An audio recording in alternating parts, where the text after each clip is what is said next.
Bueno, pues buenos días a todos. Antes de comenzar, quería anunciar que a partir de ahora podremos asistir siempre presencialmente a los seminarios del instituto, utilizando por ahora la plataforma OpenExpo, y durante los próximos meses, siempre que se pueda, podremos asistir también presencialmente, pero con el aforo limitado, por ejemplo, con 10 personas como máximo. Por ello, todos aquellos que estemos interesados en asistir presencialmente lo debemos solicitar a la Secretaría de Dirección de manera por correo electrónico, y Carlos ya nos va a confirmar si tenemos disponibilidad o no de plaza, según otros compañeros que han solicitado.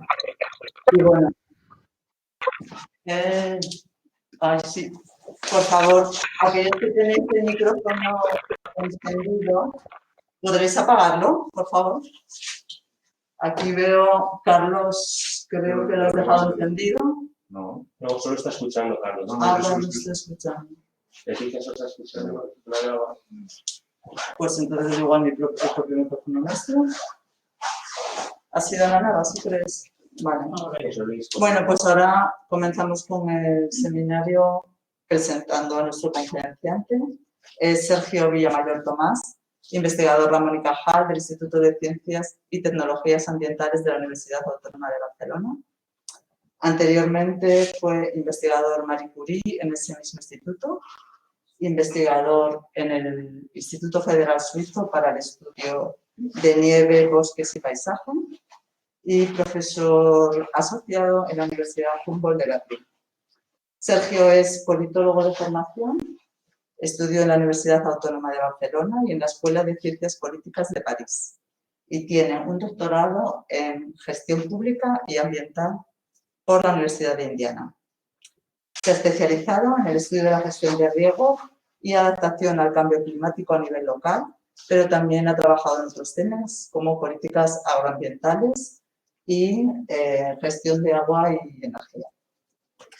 Ha realizado trabajo de campo en España, Alemania, Suiza, Colombia y México, con ayudas de la Fundación para la Ciencia de Estados Unidos, el Consejo de Investigación Social de Canadá, la Asociación Latinoamericana de Economistas Ambientales y el programa Marie Curie de la Comisión Europea, entre otras.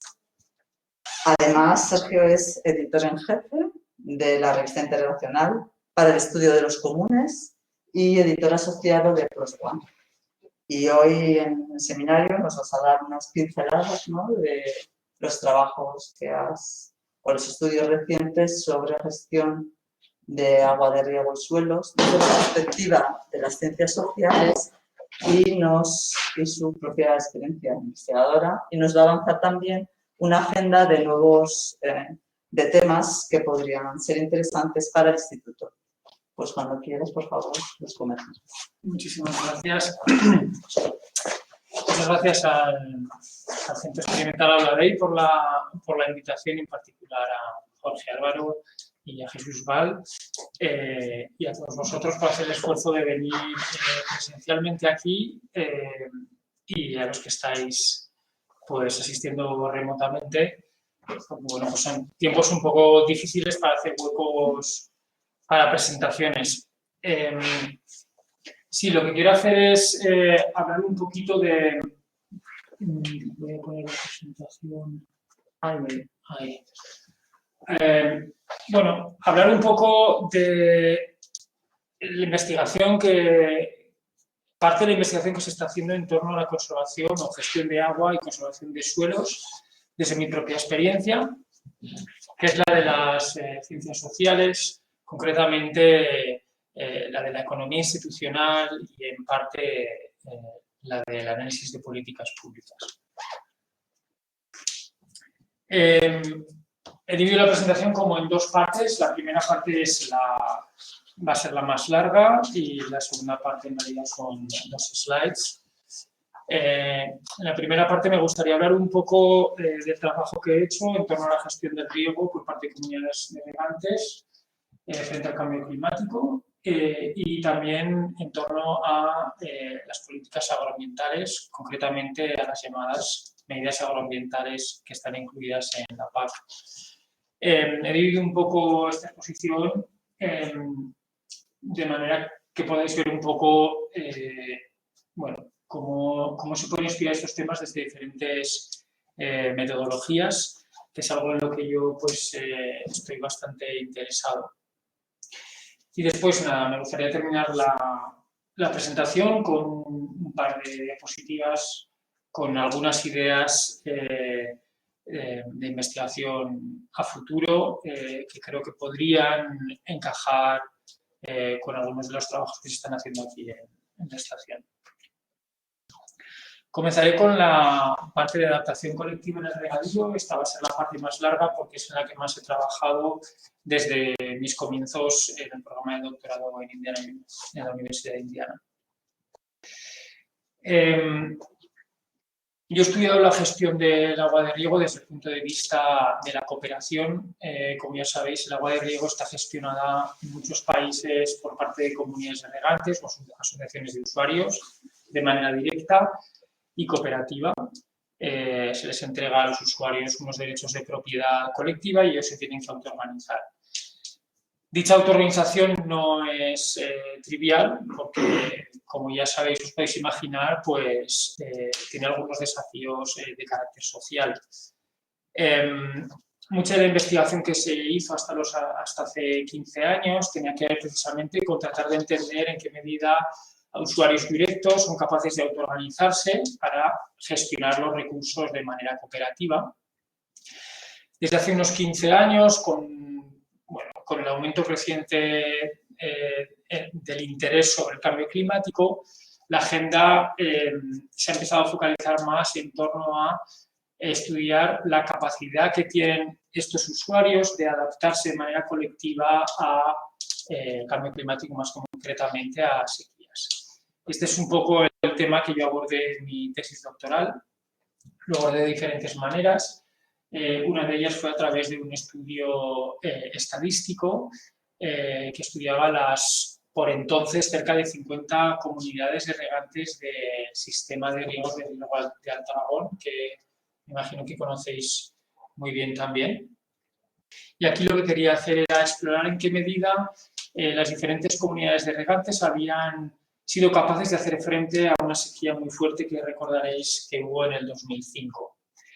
Y lo que hice fue una especie de análisis de regresión tratando de comparar en qué medida las diferentes comunidades de regantes habían sido capaces de satisfacer las necesidades de cultivo dada la disminución de disponibilidad en el agua.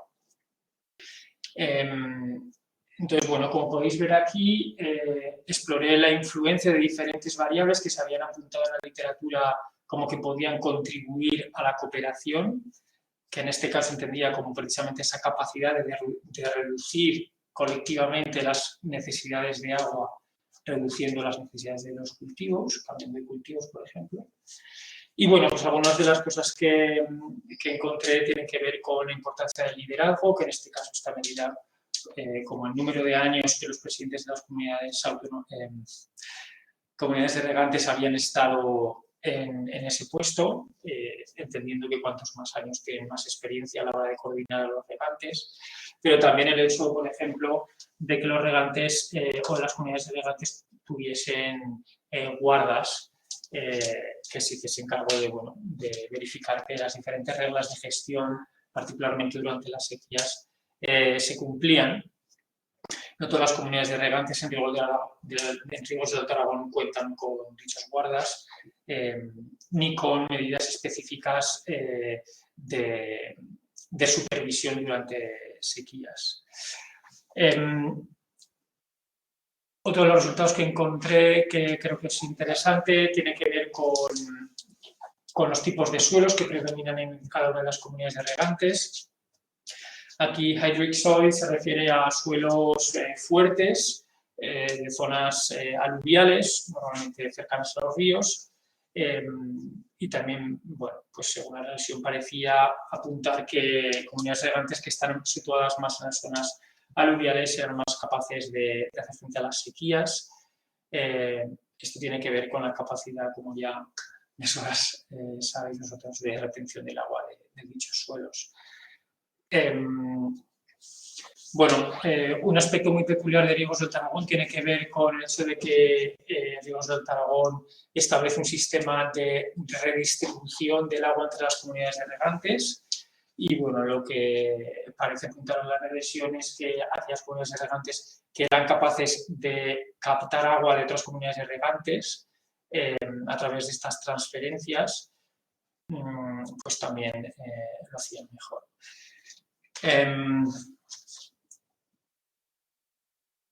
Otro, como he dicho, yo estoy interesado en explorar algunas de estas preguntas de investigación desde diferentes puntos de vista y utilizando diferentes metodologías. Una pregunta que me surgió a raíz de este análisis estadístico tenía que ver con si algunas de las variables que había encontrado como relevantes a la hora de explicar capacidad de cooperación durante sequías también lo eran durante épocas de no sequía. Y para abordar esta pregunta me apoyé, bueno, realicé un estudio de caso apoyándome en un marco que últimamente ha cogido bastante importancia entre los investigadores interesados en el estudio de la gestión de recursos naturales desde el punto de vista de los sistemas socioecológicos. Y ese es el marco de, bueno, el marco de sistemas socioecológicos que bueno, elaboró Elinor Ostrom hace unos años y han seguido desarrollando algunos colegas en los últimos años. Este marco lo que nos invita es a estudiar la gestión de recursos naturales desde un punto de vista interdisciplinar y caracterizarlos en base a 4 grandes componentes. El componente de los usuarios, el componente de los sistemas de gobernanza, el componente de los sistemas ecológicos y el componente de las propias unidades del recurso, que en un sistema de riego pues, sería el agua, en un bosque serían los árboles.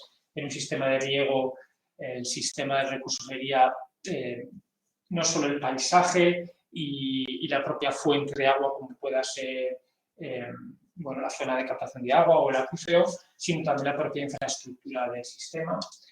El sistema de gobernanza tendría que ver precisamente con la organización de los usuarios en comunidades de regantes, pero también con otras organizaciones públicas, como en el caso de Riegos del Tarragón puedan ser la Confederación Hidrográfica, y los usuarios, pues en este caso serían fundamentalmente los agricultores y toda su heterogeneidad socioeconómica.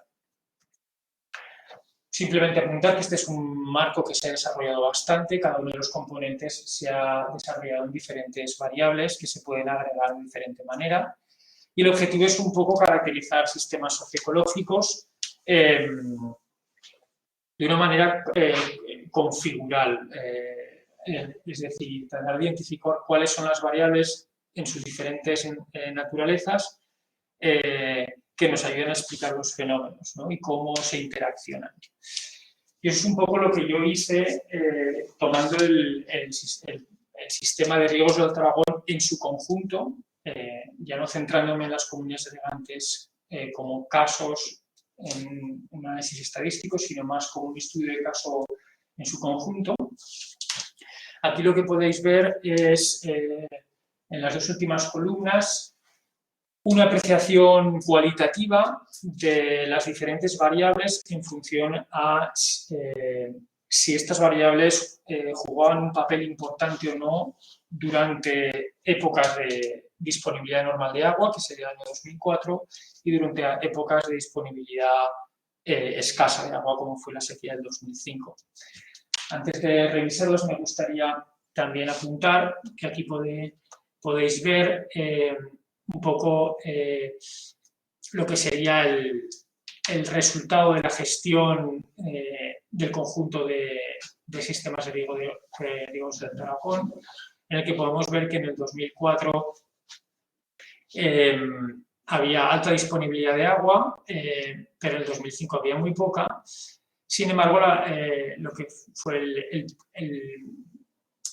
el funcionamiento del riego fue alto en el 2004, pero fue moderado en 2005, es decir, no fue muy bajo en el 2005, lo cual quiere decir que Riegos del Alto Aragón de alguna manera hizo un buen trabajo dentro de las circunstancias para hacer frente a la sequía.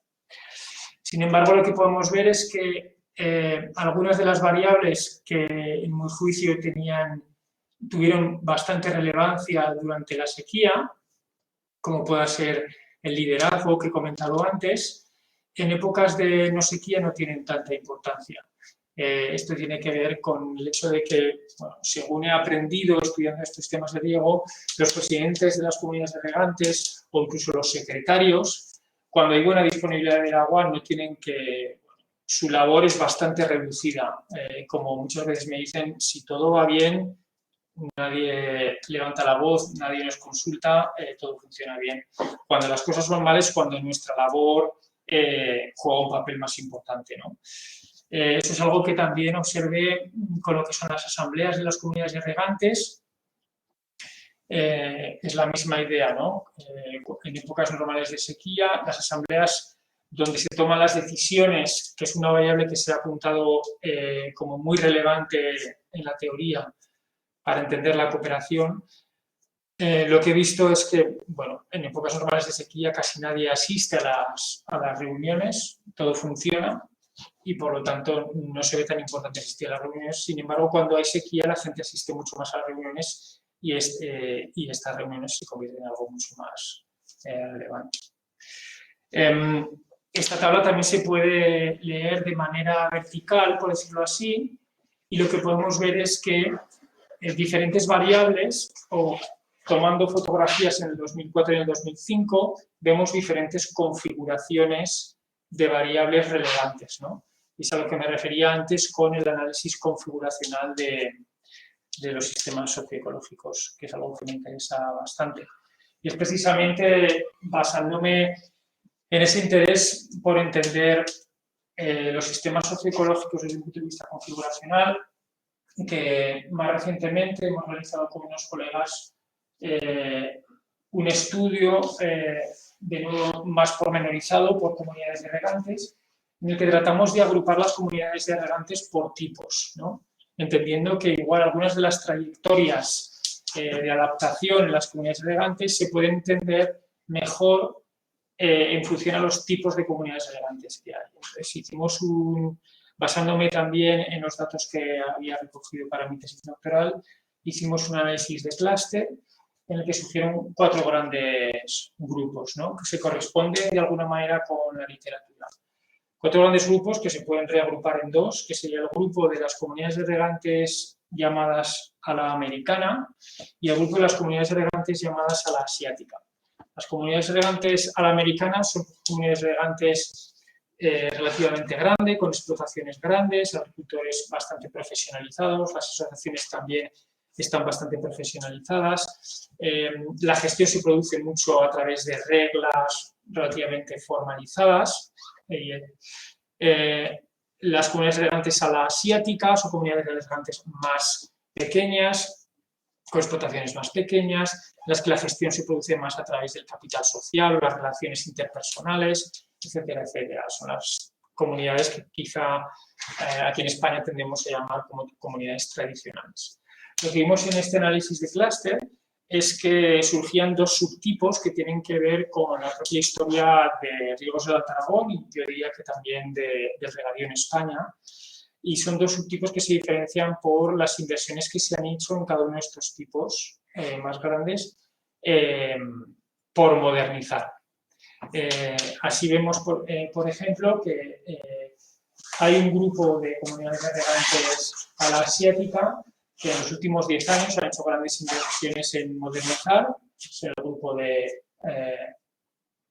comunidades regantes a la asiática modernizadas. Igualmente vemos que en el grupo de comunidades regantes a la americana también hay 2 grupos que no tienen que ver esta distinción no tiene que ver tanto con si han invertido en modernización recientemente, sino con cuándo estas comunidades regantes fueron creadas. Algunas de las grandes comunidades de regantes a la americana de ríos del Tarragón fueron creadas en los años 70 con la tecnología que había en esos momentos disponible y que son las que aquí llamamos a la americana antiguas.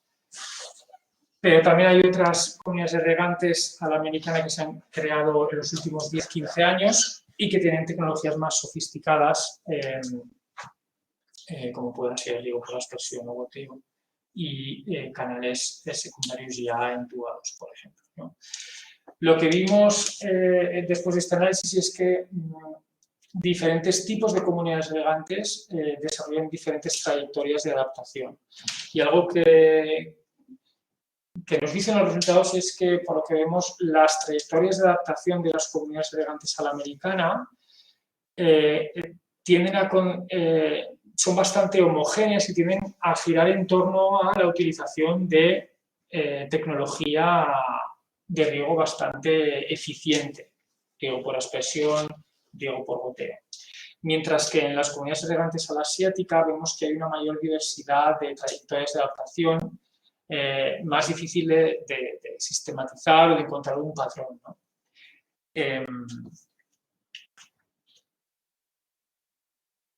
Continúo con esta presentación y acelero un poquito. Acabamos de enviar ahora un artículo que trata de explorar estas dinámicas de adaptación ya en comunidades de regantes en toda España. Fueron unos datos que recogimos en 2014 y también en 2018. Asistiendo a los congresos nacionales de regantes y entrevistando a los representantes de las comunidades de regantes. Y queríamos ver un poco cuáles eran las tendencias de adaptación en las comunidades de regantes españolas. Aquí podéis ver un poco las comunidades de regantes que están representadas en el estudio. Y queríamos caracterizar y hacer un inventario de todas las adaptaciones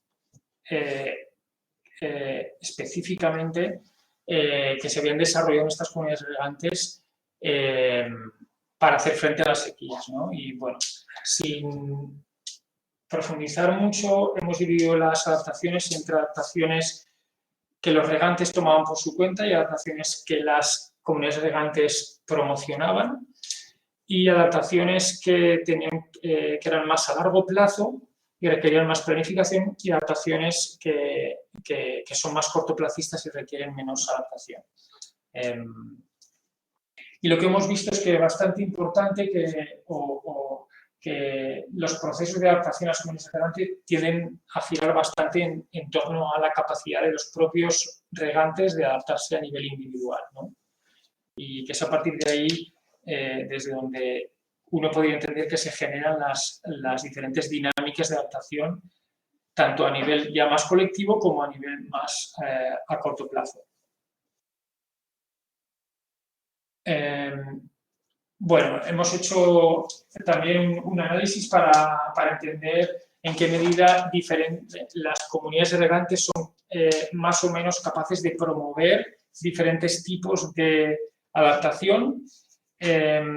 Y bueno, por apuntar algunos de los resultados, hemos visto que las comunidades regantes, por ejemplo, que tienen menos dificultad para captar recursos de fuera, tienden a invertir más en buscar en estrategias que tienen que ver con la búsqueda de nuevas fuentes de agua, y que aquellas comunidades de regantes que tienden a tener problemas con el mantenimiento de la infraestructura tienden a poner en práctica o a promocionar más medidas de adaptación que tienen que ver con la gestión de los cultivos. Esto, independientemente ya de estas relaciones, nos pareció interesante ver que efectivamente las comunidades regantes se involucran más o menos directamente en la gestión de los cultivos, y esto es interesante porque en principio, estatutariamente, las comunidades regantes no tienen autoridad sobre esto, ¿no? Es algo que nos pareció interesante de explorar más en detalle en el futuro. Bueno, simplemente comentar que hemos hecho algún trabajo parecido en México. México es un país peculiar porque no solo el agua está gestionada a nivel colectivo por los propios regantes, sino que en algunos casos la tierra también está gestionada a nivel colectivo a través de los llamados ejidos o tierras comunales. Y en este caso queríamos ver en qué medida la gestión de agua y de la tierra se complementaban o no cuando estas son gestionadas de manera colectiva. La peculiaridad de este estudio comparado con los otros es que no solo estudiamos problemas relacionados con la disponibilidad de agua, sino también otro tipo de problemas, con la intención de ver en qué medida diferentes estrategias de hacer frente a esos problemas o diferentes respuestas se podían extrapolar o eran también sinérgicas entre tipos de respuestas, ¿no? Y lo que vimos es que, bueno, recurrir a ayuda externa, sobre todo ayuda financiera externa, era un tipo de estrategia que era bastante versátil en ese sentido. También nos sorprendió bastante que había muchas comunidades de regantes que directamente no hacían nada, ¿no? Bueno, por no retrasarme mucho voy a continuar. Esto es también un ejemplo de otra manera que he estudiado y que yo creo que se puede estudiar y que creo que es interesante estudiar la gestión del agua, al menos desde el punto de vista de la cooperación, que es a través de experimentos económicos. Este es un estudio que realizamos con un par de colegas de la Universidad de Innsbruck y de la Universidad de Michigan hace ya un tiempo para entender en qué medida, de manera experimental, cambios en la disponibilidad de agua afecta el comportamiento colectivo de usuarios. Entonces realizamos un experimento en el que varios usuarios, en un juego incentivado económicamente, tenían que tomar decisiones respecto a la extracción de agua de un recurso común. Y les expusimos a 3 tratamientos que tenían que ver con diferentes cambios de intensidad y dirección en la disponibilidad del agua. Y bueno, básicamente lo que vimos es que cuando hay cambios moderados, disminuciones moderadas en la disponibilidad de agua, los individuos tienden a ser menos cooperativos, es decir, tienden a extraer más agua. No hay un patrón en eso, pero cuando los cambios son más pronunciados, los usuarios tienden a ser menos cooperativos, tienden a extraer más agua. Lo que observamos también es que cuando hay una disminución en la disponibilidad de agua y luego hay un aumento en la disponibilidad del agua, si comparamos el comportamiento de los individuos antes y después de la disminución de agua, vemos que después, proporcionalmente, también son menos cooperativos. Es decir, hay una especie de aprendizaje negativo en ese aspecto. Bueno, muy brevemente, la línea de investigación sobre la que quería hablar es las políticas agroambientales, sobre todo en lo que concierne a los instrumentos de incentivización de los agricultores para adoptar medidas de conservación del suelo. En este paper que publicamos hace un par de años, tratamos de entender en qué medida los agricultores están interesados en coordinarse para poner en práctica medidas agroambientales. La literatura nos dice que la efectividad de muchas medidas de conservación que se promocionan entre los agricultores puede aumentar si los agricultores se coordinan para ajustarse un poco a la estructura del paisaje. Si, por ejemplo, queremos plantar árboles para proteger la calidad del agua, pues igual es más interesante plantar los árboles a lo largo de lo que sería, o en torno a lo que sería la fuente de agua, el riachuelo o el lago. Entonces, lo que hicimos fue un experimento de elección. Los experimentos de elección son también una especie de juego en este caso no incentivado, es un juego hipotético, en el que se les pregunta a los regantes que elijan una opción entre las diferentes opciones que se les presentan. Aquí podéis ver la tarjeta, una de las 12 tarjetas que se le presentaban a cada uno de los participantes, que fueron alrededor de 450 en 3 países. Y como podéis ver, podían elegir una de las 3 opciones. Las 3 opciones tenían en común en que consistían en la posibilidad de plantar una serie de árboles en sus explotaciones a cambio de dinero, pero las diferentes opciones variaban en función a 4 atributos. El dinero que se les pagaba, la cantidad de tierra que tenían que poner disponible para plantar los árboles, si tenían que coordinarse o no con sus vecinos para plantar los árboles los tenían que plantar de manera agrupada y entonces en el caso en que se tenían que coordinar tenían que plantarlos de manera agrupada a ambos lados de los bordes de sus explotaciones de manera que formasen un conjunto único. Y el cuarto atributo era, se les daba la información de que esa medida había sido recomendada por otros agricultores, no había sido recomendada por otros agricultores o había sido recomendada por científicos. Entonces, las diferentes tarjetas que he nombrado antes presentaban diferentes configuraciones de esos atributos y los agricultores siempre tenían la opción de elegir uno de los 2 programas o ninguno de los 2. Se me ha olvidado decir que los programas también venían como etiquetados, por decirlo así, aunque la medida en todos era la misma, plantar árboles, los programas venían etiquetados como un programa de protección de la biodiversidad, protección del suelo o protección del agua, que aquí no se puede. Bueno, lo que vimos en este experimento de elección es varias cosas. En primer lugar, que aunque no había un patrón muy claro con respecto a la preferencia de los agricultores para participar en estas medidas en función al etiquetado, sí que vimos que cuando el etiquetado tenía que ver con la protección del agua, los agricultores eran mucho más homogéneos o consistentes a la hora de rechazar la medida.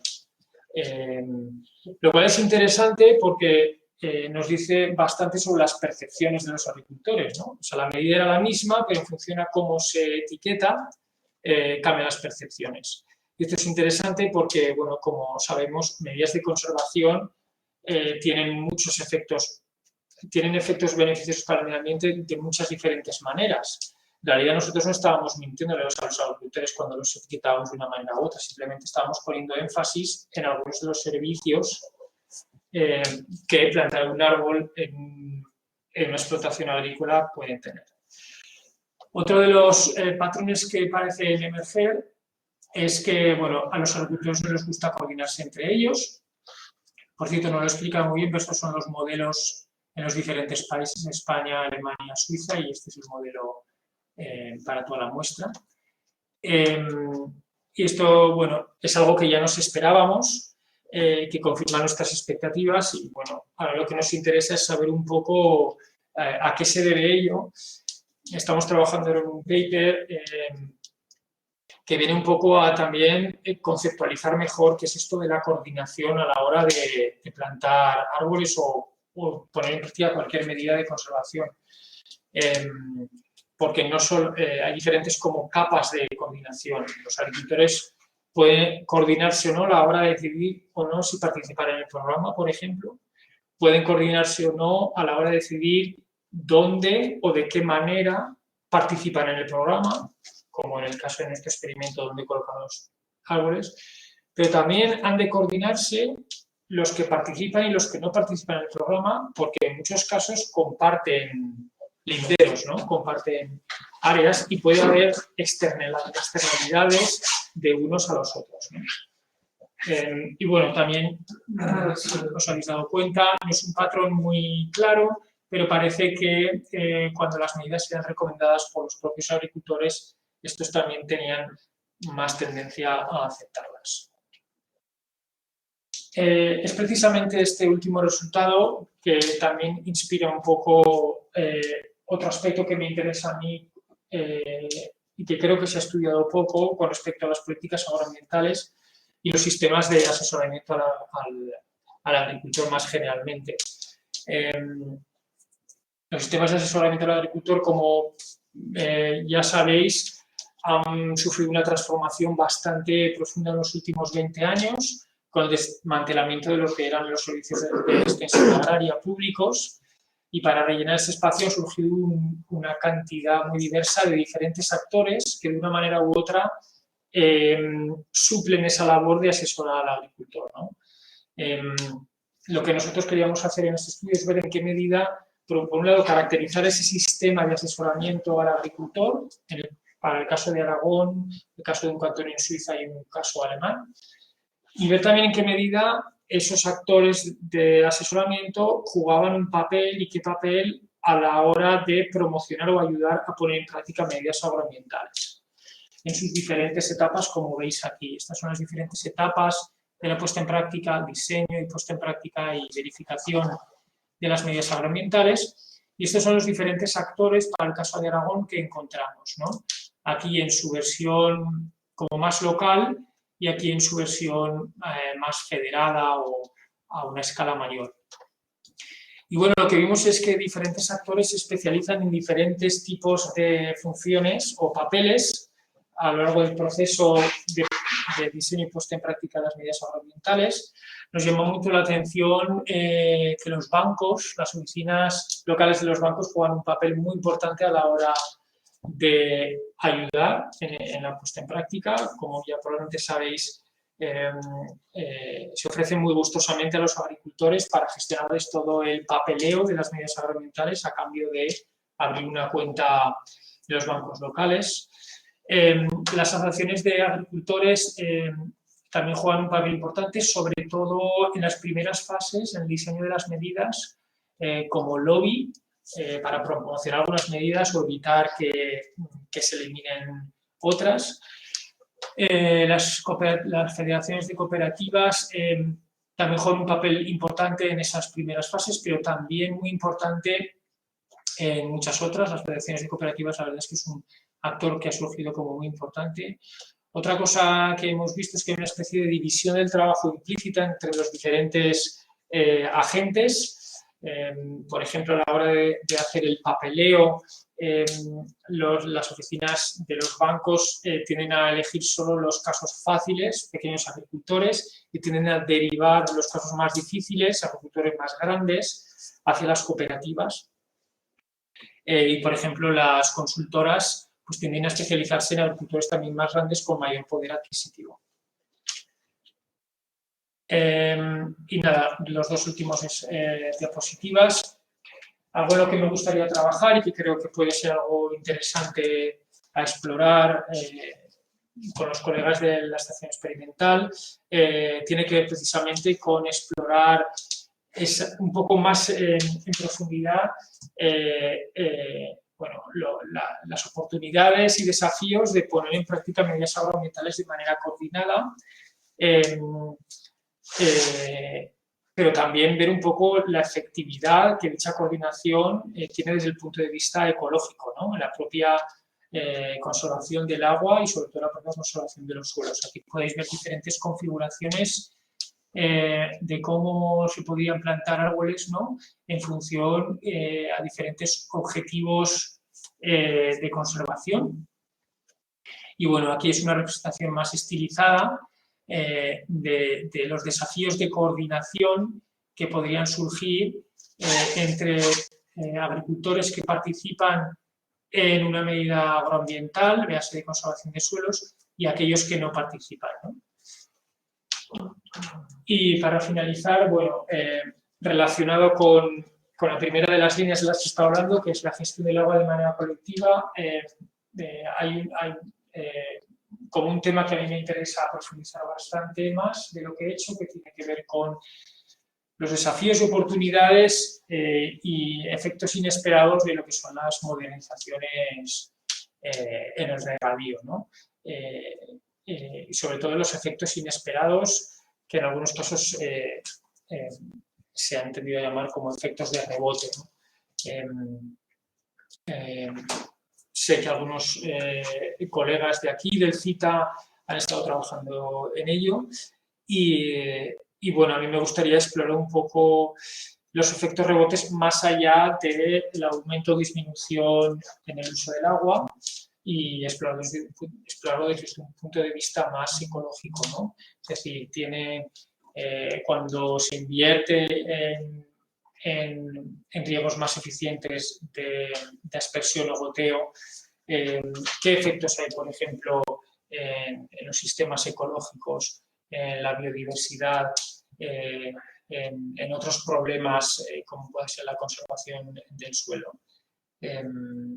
Y bueno, entiendo que esto es un tema que se ha trabajado también bastante desde aquí, sobre todo desde el punto de vista de las ciencias naturales, y creo que sería interesante explorar ese efecto rebote tanto desde el punto de vista social como ecológico. Y con eso ya termino, disculpad por haberme alargado un poco más. Bueno, pues muchas gracias, Sergio. Vamos a comenzar con el turno de preguntas.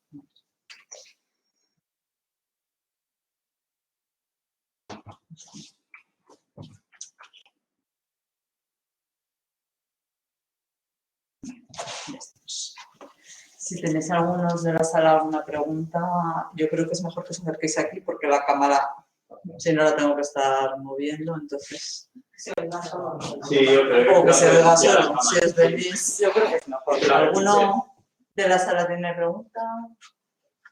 Pero yo quería... ¿Prefieres hacerla desde ahí? Sí, Vale. yo soy Erika Pata, del grupo Gama. Quería preguntarte, he visto que has trabajado con muchas comunidades de regantes aquí en España, con la Comunidad del Alto Aragón, que es una institución muy consolidada, pero me gustaría saber si tienes experiencia en comunidades de regantes con menos contenido que la que tiene el río del Alto Aragón, las comunidades de regantes mucho más tradicionales, porque las que nos has contado del Alto Aragón pues tienen una fuerte gestión, por así decirlo, comparado con otras comunidades de regantes que muchas con menos fuerza. Y eso pues también el interés social yo creo que es todavía menor. Si tienes algo de experiencia. Fuera de Ríos del Alto Aragón, no. En Ríos del Alto Aragón cada vez quedan menos comunidades tradicionales, pero hay algunas que funcionan, que bueno, al final Ríos del Alto Aragón se impuso sobre un territorio en el que había comunidades de regantes tradicionales, algunas de las cuales han seguido funcionando como tal desde, bueno, hasta incluso la actualidad, pero fuera de Ríos del Aragón, en España no más allá del trabajo de encuestación que hemos hecho para ese estudio como a nivel de toda España. Pero ha sido un trabajo bastante superficial. Trabajo de campo directo no he hecho. En México sí que algunas de las comunidades de regantes que incluimos en el estudio sí que eran más tradicionales en ese aspecto. Y sí estoy totalmente de acuerdo que es muy importante como entender ambos tipos de comunidades de regantes, porque bueno, en el contexto de adaptación, por ejemplo, hemos visto que requieren de diferentes trayectorias y tienen diferentes necesidades a la hora de adaptarse, por ejemplo, a sequías. No sé si responde a tu pregunta. Sí, bueno, sí, lo digo porque los niveles de gestión en Ríos del Aragón tienen estándares que nosotros clasificaríamos como altos. Luego hay una gran cantidad de comunidades de regantes en Aragón que no pertenecen a los grandes sistemas que tienen muchas menos capacidades de gestión, muchos más problemas sociales, muchos más problemas para participar en cualquier. Por eso te lo preguntaba. Sí, es cierto. Bueno, me acabo de acordar que yo hice un pequeño estudio sobre la comunidad de regantes de la Almozara y me lo he recordado por el tema de los problemas de gestión, que es una comunidad de regantes desmantelamiento progresivo, sobre todo producido por la influencia de la urbanización, como ha pasado en las comunidades del Raval, de Urbán, etcétera, etcétera. Sí, ahí, es un problema sobre todo que viene desde fuera, más que desde dentro, porque esta comunidad de regantes tenía una solera y una tradición de autogestión muy fuerte. Yo me quedé maravillado cuando fui a sus oficinas, que las tienen todavía ahí en el barrio de la Almozara. Tienen tomos y tomos de actas de asambleas que datan desde antes de la guerra civil.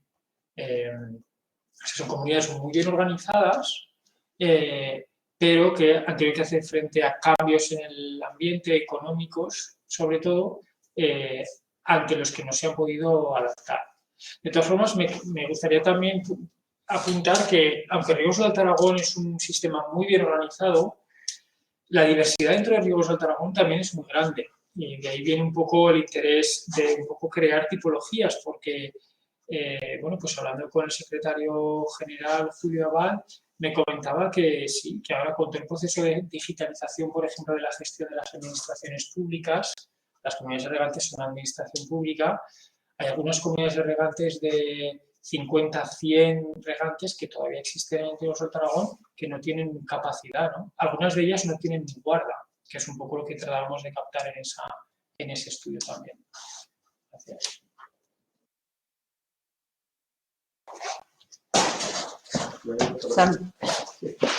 Hola, buenas.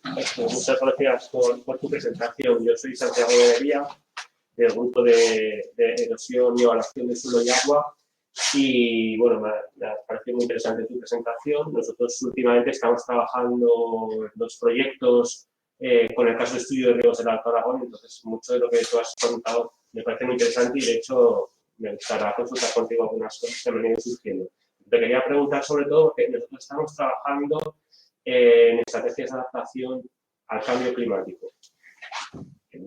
Intentando trabajar con los agricultores para intentar sondear por eso sus ideas sobre adaptación y luego pues, desde un punto de vista más ingenieril, pues intentando diseñar y simular cómo esas medidas pueden funcionar en el futuro.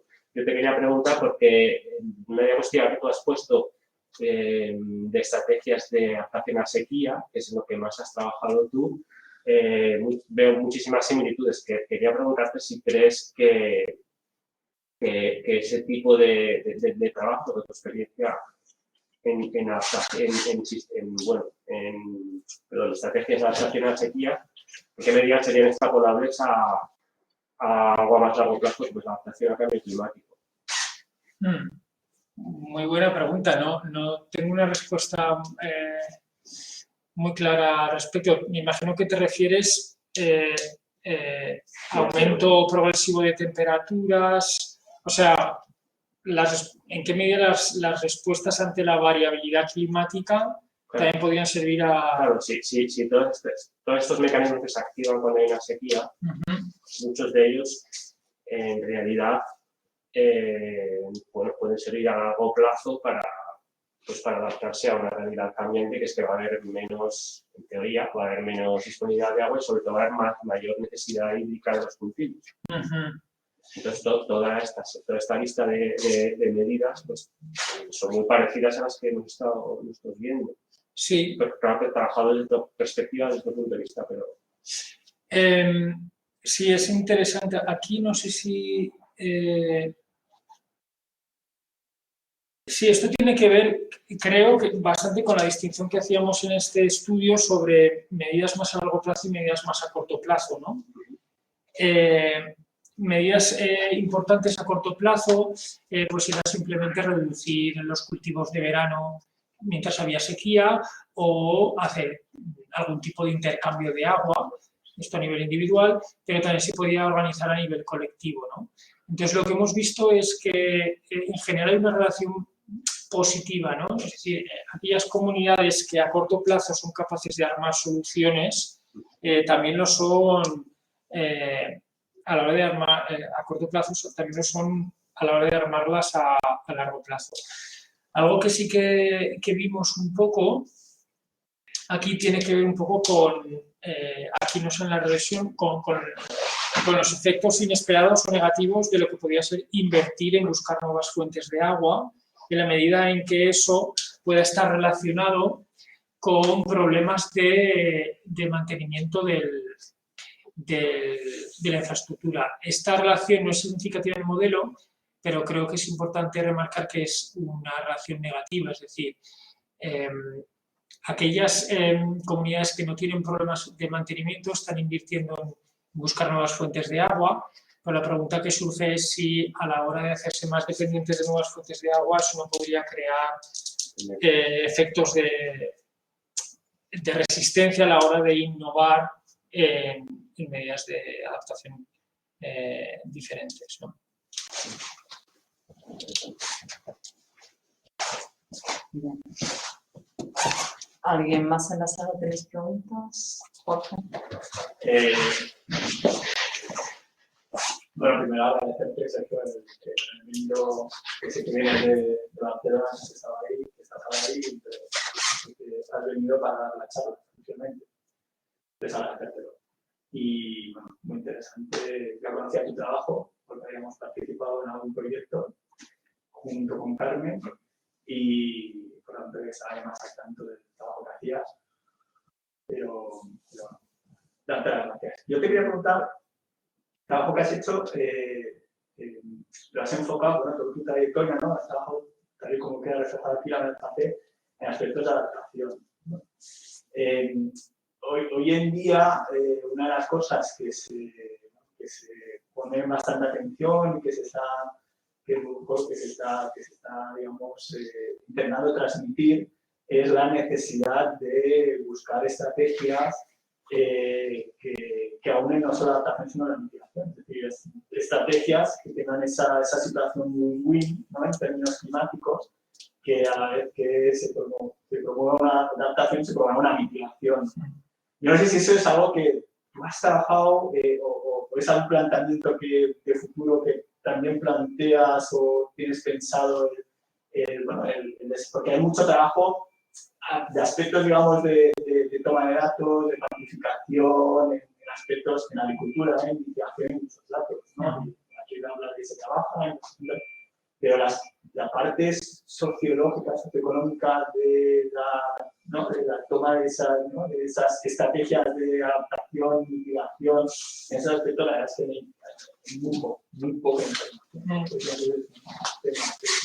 Sí, gracias por recordarlo porque no lo he comentado, sobre todo cuando comentaba los resultados con respecto al etiquetado de las medidas de conservación, ¿no? Muchas de estas medidas de conservación no solo tienen beneficios desde diferentes puntos de vista de servicios ecosistémicos, sino también desde el punto de vista de la adaptación y la mitigación, ¿no? Entonces, sería interesante. Me acuerdo que una discusión surgió la pregunta de explorar si el etiquetado con respecto a adaptación o mitigación podría tener un efecto, ¿no? En esa voluntad de participar, sobre todo porque desde el punto de vista de la economía, el bien que se crea cuando te adaptas y el bien que se crea cuando mitigas es diferente. Cuando te adaptas es un bien privado, mientras que cuando mitigas es un bien público. Y entonces, pues una hipótesis bastante obvia a testear sería que cuando se etiqueta como un bien privado, quizá los agricultores estarían más dispuestos a participar que cuando se etiqueta como un bien público. Esa era la idea cuando de hecho etiquetamos como un programa de conservación del agua, biodiversidad y conservación de suelos, porque entendíamos que la conservación de suelos se acerca más a un bien privado en la medida en que el suelo está circunscrito a una explotación. La conservación del agua se aleja un poco del bien privado y se acerca ya un poco más hacia un bien público. Y la conservación de la biodiversidad es quizá un bien todavía más público. Entonces, nuestra expectativa en este estudio era ver en qué medida, la hipótesis era que la conservación de la biodiversidad sería menos atractiva a los agricultores. Bueno, los resultados no terminan de ajustarse a esa hipótesis, pero sin duda sería interesante explorarlo así. Y bueno, desde el punto de vista de las comunidades de regantes, creo que esta pregunta encaja bastante bien con la de las medidas a corto y a largo plazo, ¿no? Los horizontes temporales a la hora de tomar decisiones para los agricultores son muy importantes. ¿Alguna pregunta más en la sala? José. Yo soy José Calvo, soy del Grupo Alarma, y además he sido presidente de una comunidad antes de Levantar. Lo sé, lo sé. Está ahí dibujada, con un color que no he identificado. Era tradicional asiático. Creo que necesitas de claro de la derecha. Ah, pero es que este no teníamos datos. No, porque es, bueno, las... Bueno, a mí me ha gustado mucho la presentación. Y bueno, yo creo que algunas cosas que he visto, sobre todo, es esto que habéis tomado a preguntar a los agricultores y tal, que muchas veces los agricultores, por ejemplo, ese caso que hablaba de los árboles y todo eso, pues claro, que el agricultor lo que muchas veces tiene miedo a tomar decisiones que a largo plazo no sean reversibles, ¿sabes? Por ejemplo, el tema de los árboles parece una tontería, pero hoy en día en la agricultura, ¿no? Tú no puedes quitar un árbol, salvo que sea un árbol frutal, sea un árbol, un olivo, una letra. Tú, si te nace un árbol en un borde, no lo puedes tocar. Entonces, yo creo que eso, el hecho de que no sea reversible, hace que haya reticencia a algunas medidas. Es decir, que no puede decir, tú puedes dar marcha atrás. Pero bueno, ¿usted probaría esto? ¿Entiendes? Cuando se plantea las preguntas, ¿usted probaría esto a ver si esto funciona? Que el carácter de irreversible que mucha gente cree, que muchos agricultores ven, pues yo creo que hace que algunas medidas diga, oye, en principio no, porque si lo pongo ya sé que esa zona ya no voy a poder ahí hacer nada, ni voy a poder tal. Parecen tonterías, pero luego es la realidad. Y bueno, pues sí me ha gustado mucho tu... Aunque sí que coincido con Neri, que tenías que tener en cuenta que Lego de Alto Aragón es lo que sería un modelo de lo que fue, digamos, el modelo de colonización. Son modelos en los que el Estado pone en riesgo una superficie y reorganiza totalmente la propiedad. Es decir, desaparecen los grandes propietarios por ley, porque como se puede tener más de 120, 150 hectáreas de regadío, se redistribuye la tierra, se dan parcelas a colonos, y eso hace que ya desde el principio tenga un origen muy colectivo y de que hay que organizarse. Pero no es lo común, no es siempre así en otras zonas de España, entonces puede ser muy diferente, ¿sabes? Sí, bueno, con respecto al primer comentario, totalmente de acuerdo. Cuando estábamos diseñando el estudio, una de las cosas que surgieron, porque hicimos entrevistas primero para entender cuáles podrían ser los atributos más interesantes, una de las preocupaciones que surgían era esa, sí, la reversibilidad. Y de hecho en las instrucciones del experimento tuvimos que explicar que una vez que terminase el programa, esto era hipotético, el agricultor que quisiese quitar los árboles podría quitar los árboles, porque si no verdaderamente podría haber un sesgo importante.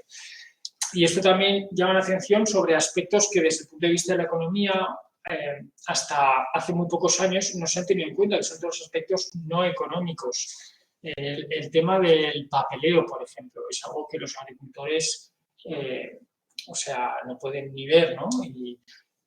O el tema de la confianza en la institución que está organizando, en este caso, estas medidas agroambientales. Se han hecho estudios que han demostrado, y en parte nuestro estudio también demuestra que la proximidad y las relaciones de confianza juegan un papel muy importante, subjetivo a la hora para los agricultores tomar las decisiones.